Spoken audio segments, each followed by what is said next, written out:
Assalamualaikum warahmatullahi wabarakatuh.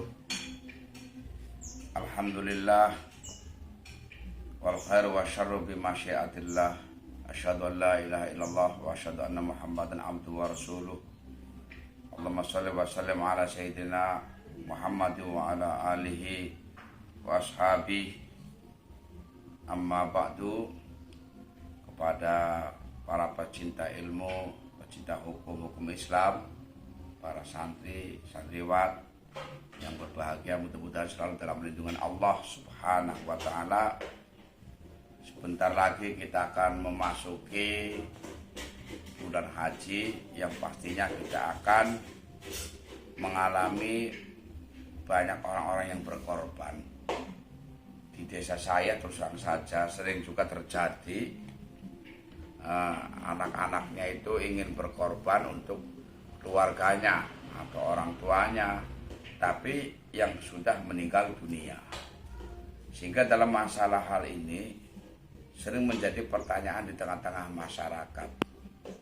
Apakah sah dan boleh hukumnya berkorban atas nama orang yang sudah meninggal dunia?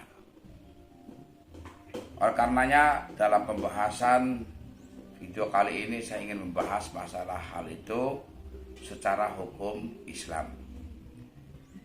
Hadirin para pecinta ilmu yang saya hormati, saya telah mengambil beberapa kutipan dalam kitab Nihayatul Muhtaj, kemudian Al-Majmu' Syarah Muhadzab, ada juga saya dari kitab Al-Baijuri, kemudian kitab Bugyatul Mustarsyidin, kemudian kitab 10 Salam, itu syarat daripada kitab Bulughul Maram.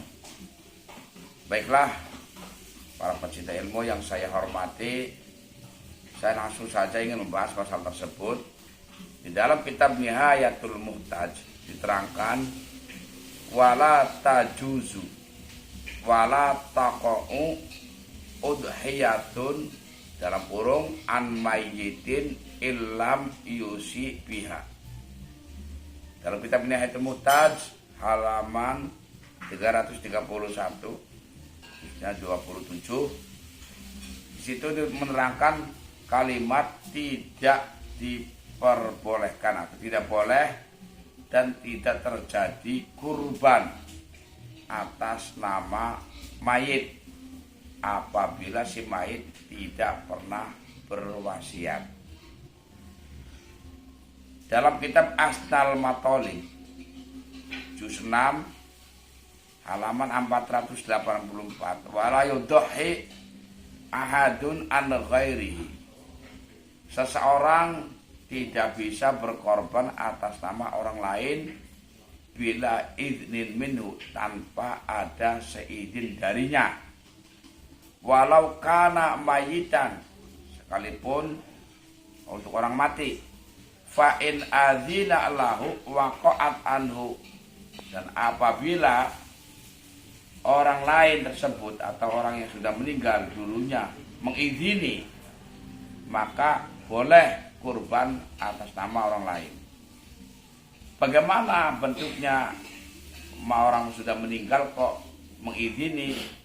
Wa suratul idni fil mayyiti ayyusiya biha, yaitu apabila si mayit tersebut dulu pernah berwasiat. Dalam hal ini dalam kitab Asnal Matoli menjelaskan pembahasan ini bahwa si mayit itu hukumnya adalah boleh dikorbani apabila dulu pernah berwasiat.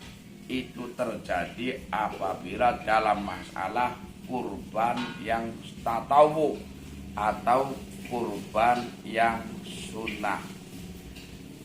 Akan tetapi andai kata si mayit ini adalah bentuknya korban-korban yang wajib, umpama si mayit dulu pernah bernazar akan berkorban, belum sempat memenuhi nazarnya, dia keburu mati, maka itu menjadi korban yang wajib, maka tidak ada wasiat pun tetap boleh untuk berkorban atas nama si mayit.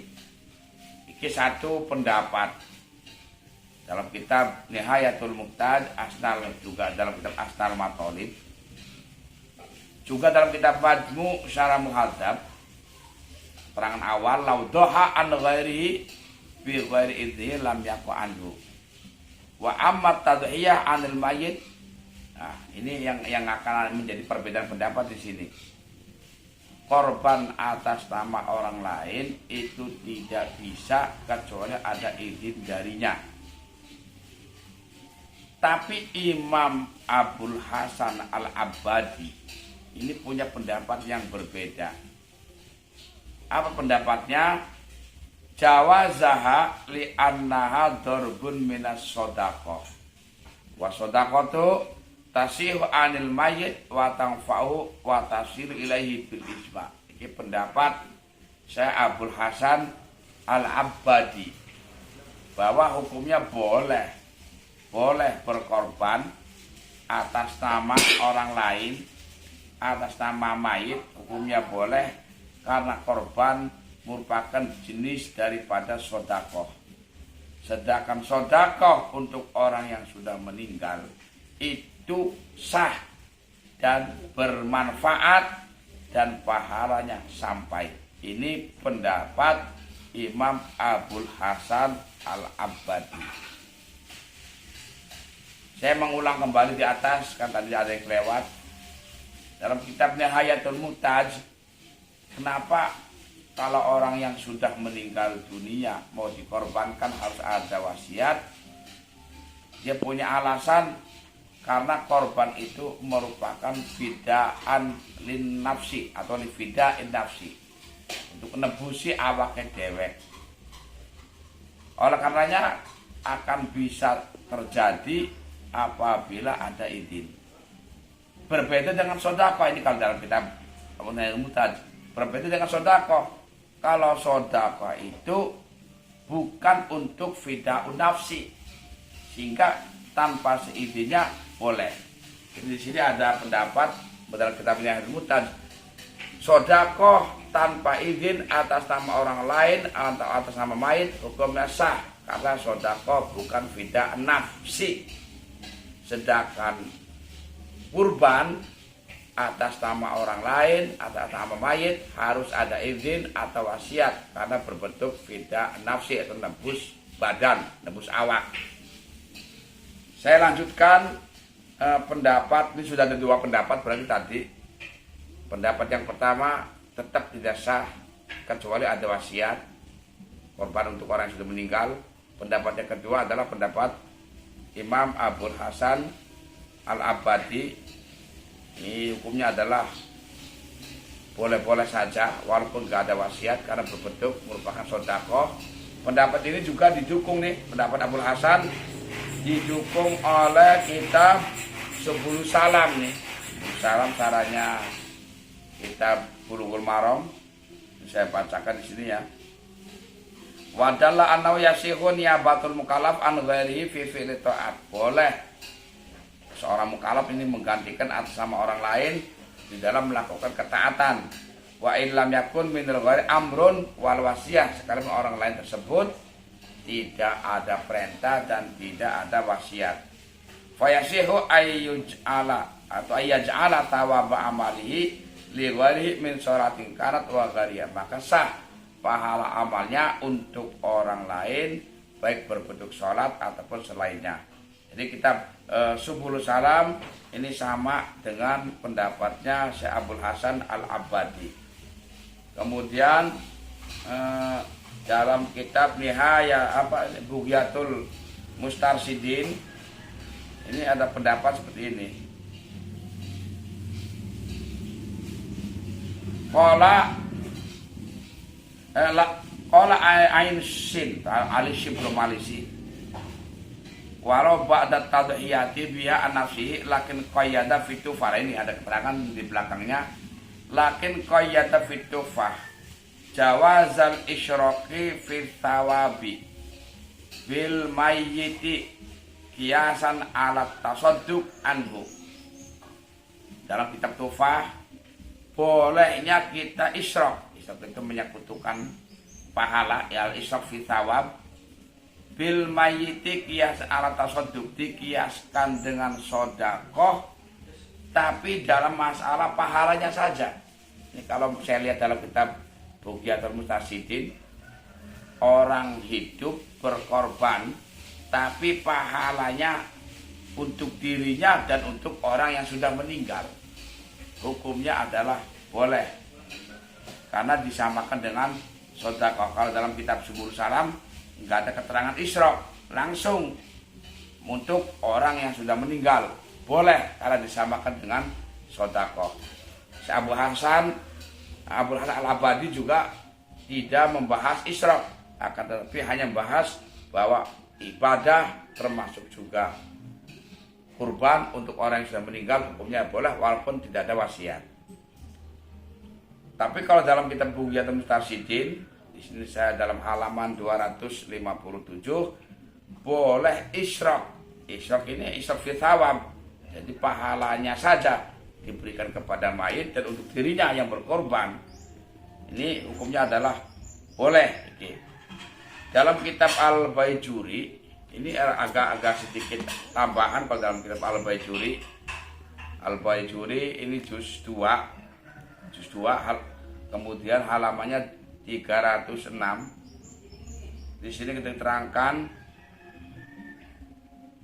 wala yajuzu ayyudhiya an ghairihi bi ghairi idnihi. Tidak boleh berkorban atas nama orang lain tanpa seizinnya. Illa idza doha an ahli baitihi, kecuali apabila dia berkorban atas nama keluarganya. Nah ini kan berbeda. Kalau ada kalimat, berarti kalau korban atas nama keluarga tanpa izin boleh. Ini kalau dalam kitab Al-Baijuri juz 2 di sini. Awil waliyu min mali atau awil waliyu min malihi an maulihi, atau korbannya wali dari hartanya atas nama orang yang diwalikan. Awil imamu min baitil mali anil muslimin, atau korbannya imam dari harta baitul mal tanpa seizinnya orang yang dikorbankan, hukumnya boleh dalam kitab Al-Baijuri. Kemudian dilanjut, wa amma biidnihi walau maitan fayajuzu, adapun apabila dengan seizinnya sekalipun orang yang sudah meninggal, maka hukumnya adalah boleh. Wa suratu fil mayit ayyusiya biha qabla mautihi, bentuk izinnya mayit adalah apabila dulu dia pernah berwasiat sebelum dia meninggal. Jadi saya rangkum dalam beberapa kitab yang saya ambil, ada beberapa pembahasan sebenarnya. Satu mengatakan, ada ikhtilaf ulama. Satu mengatakan tetap secara mutlak korban untuk orang yang sudah meninggal dunia hukumnya tidak sah dan tidak boleh kecuali ada wasiat dari si mayit. Pendapat Imam Abul Hasan Asadilin yang kedua, tanpa ada wasiat pun hukumnya adalah boleh. Kemudian dalam kitab Bughyatul Mustarsyidin dibahas di sini boleh pahalanya kita bagikan juga untuk orang yang sudah meninggal, an isyrok fi thawab. Dalam kitab Al-Baijuri, andai kata itu bagian daripada keluarga tanpa izin boleh. Kalau bukan keluarga harus ada izin. Jadi saya ambil dari beberapa kitab. Setidaknya ketika kita melakukan hal tersebut, berarti kita mau ngambil kaul yang mana. Masih ada kaul-kaulnya yang saya terangkan tadi. Demikianlah. Tapi secara umum secara umum kebanyakan kitab yang saya buka tetap korban untuk orang yang sudah meninggal itu harus ada wasiat atau nazar dari si mayit, walaupun juga ada kaul yang memperbolehkan. Mudah-mudahan video kali ini bermanfaat untuk kita semua dan orang-orang yang selama ini mencari jawaban hukum kalau untuk orang yang sudah meninggal. Dan apabila video-video saya ini dianggap bermanfaat, ikuti terus video-video selanjutnya. Mudah-mudahan kita semua mendapatkan keberkahan ilmu. Amin ya rabbal alamin. Kurang lebihnya barangkali ada kekeliruan, kesalahan ucapan saya, mohon maaf. Wassalamualaikum warahmatullahi wabarakatuh.